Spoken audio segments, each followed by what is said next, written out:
class. So in this lecture video, we will discuss the first method, the straight line depreciation. Now, how do we compute our depreciation expense using the straight line method? So ang formula natin, that is the cost minus the residual value divided by useful life. So since this is a time-based depreciation method, the useful life is expressed in terms of years. Okay? Now, sabi sa sabi sa method, straight line. So ibig sabihin every year, okay, constant yung ating depreciation, no? So every year pare-parehas yung depreciation expense natin. Okay? Now, let us start answering the problem for the depreciation methods. Okay? Sir, saan namin ma-access yung handout para alam namin kung ano yung problem na sasagutan? Bali, meron tayong link dyan sa video description natin on how to access the handout. Bali, pindutin nyo lang yung link para magkaroon kayo ng copy. Okay? Sige. So, basahin ko lang muna yung problem verbally. On January 1, 2025, Luzon Manufacturing Corporation purchased a new production machine for 6,750,000. The machine is expected to have a residual value of 750,000 at the end of its useful life. The machine's useful life is estimated as follows. Bali, meron tayong useful life expressed in number of years, in terms of working hours, and in terms of units of output. All right? The company's reporting date is December 31 each year. So makikita natin meron tayong 6 cases. So dito sa video, sasagutan natin yung case number 1, which is the straight line method. So across all these cases, ang sasagutan lang natin dyan is magkano yung depreciation expense for 2025 and 2026, and how much is the carrying amount of the asset as of the end of 2025 and 2026. Alright? Sige. So, simulan na natin. So, kapag straight line method, computein muna natin yung annual depreciation natin. Okay? Bali magkano yung annual depreciation under the straight line method? So that would be the cost, 6.75 million minus the residual value of 750,000 divided by ano yung useful life natin pag straight line? That is in terms of number of years, which is 5 years. So our annual depreciation under the straight line method is 1.2 million. So how much will be recognized as depreciation 2025? Answer. Since the asset was acquired January 1, 2025, your depreciation for 2025 will be for the whole year na agad. Kasi ang sakop natin ay January 1 until December 31, 'di ba? Di ba 12 months naman ang pagitan ng January 1 at ng December 31, right? So therefore, your depreciation for 2025 will simply be equal to your annual depreciation. Okay? The same with 2026.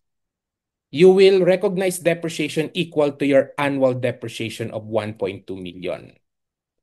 Bali, yan na yung sagot natin sa number 1. Naintindihan? Next. What about number 2? Sa number 2 naman, yung kanyang carrying amount. Bali, paano ba natin kinocompute yung carrying amount ng isang asset? That is, cost minus accumulated depreciation as of the end of the year. Yan. So that will be our carrying amount or the carrying value. Okay? So let's start with December 31, 2025. Bali, magkano ang magiging CV ng asset at the end of 2025? That would be the cost, 6.75 million, minus accumulated depreciation. To compute for your accumulated depreciation, since this is the year of acquisition of the asset, that will still be equal to your current year depreciation. So our carrying value as of December 31, 2025 is 5,550,000. Next, for 2026 naman, magkano ang carrying value? So, ganun pa rin. Cost, 6.75 million minus your accumulated depreciation as of the end of 2026. Ngayon, meron tayong term na accumulated, tama? When we say accumulated, the depreciation is cumulative na. So since this is already the second year, your accumulated depreciation will now include the prior year and the current year. Okay? So magkano na ang CV ng asset by the end of 2026? That would be 4.35 million or 4,350,000. Bali mapapansin nyo, from 2025 to 2026, bumaba na yung value ng asset. Okay? So that is the basic concept of depreciation, to recognize the decrease in the value of the asset over time. Okay? Yan. Now, meron tayong what if scenario sa kanya, tama? So sabi doon, what if, ayan, the date of acquisition is May 1, 2025 instead of January 1, 2025. So, i-recompute natin itong dalawang items natin, no? So, lagay natin dito, the date of acquisition is May 1, 2025. Bali, anong magiging effect niyan sa depreciation natin? Oh, 2025 muna. So, since this is time-based depreciation method, your depreciation expense is dependent on the number of months of depreciation. Okay?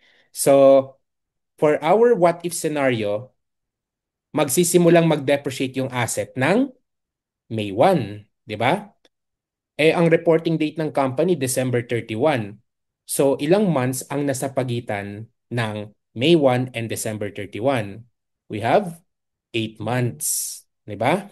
So, for that, yung annual depreciation natin na 1.2 million, since it is good for 12 months, paki-prorate lang siya for 8 months. So, multiply mo lang yan ng 8 over 12. So our depreciation for 2025 under the straight line method is 800,000. Okay? Next, what about 2026? Magkano magiging depreciation ng 2026? Pag subsequent year na siya, okay, magsisimulang mag-depreciate agad yan, January 1 pa lang ng taon. So meaning, yung depreciation ng 2026 natin ay equal lang sa annual depreciation natin. Okay? So hindi siya maapektuhan ng change in the date of acquisition. Naintindihan ba? So for 2026, your depreciation is 1.2 million. Okay?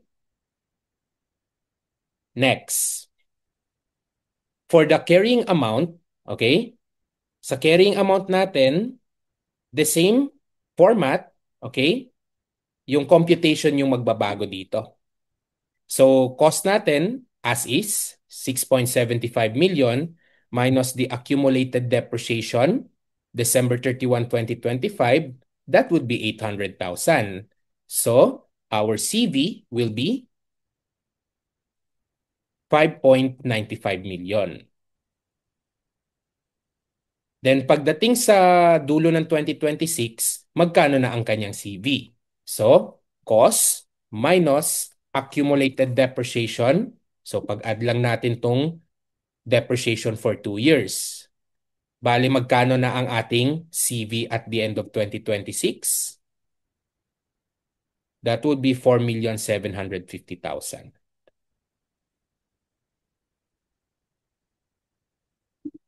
Are we clear? Yan. So, tandaan nyo lang, si straight line method ay isang time-based depreciation method. So, dependent yung expense natin sa period of depreciation. Okay? Yan. So, that's for our straight line method. In our next lecture video, we will discuss the sum of the years digits method using the same problem.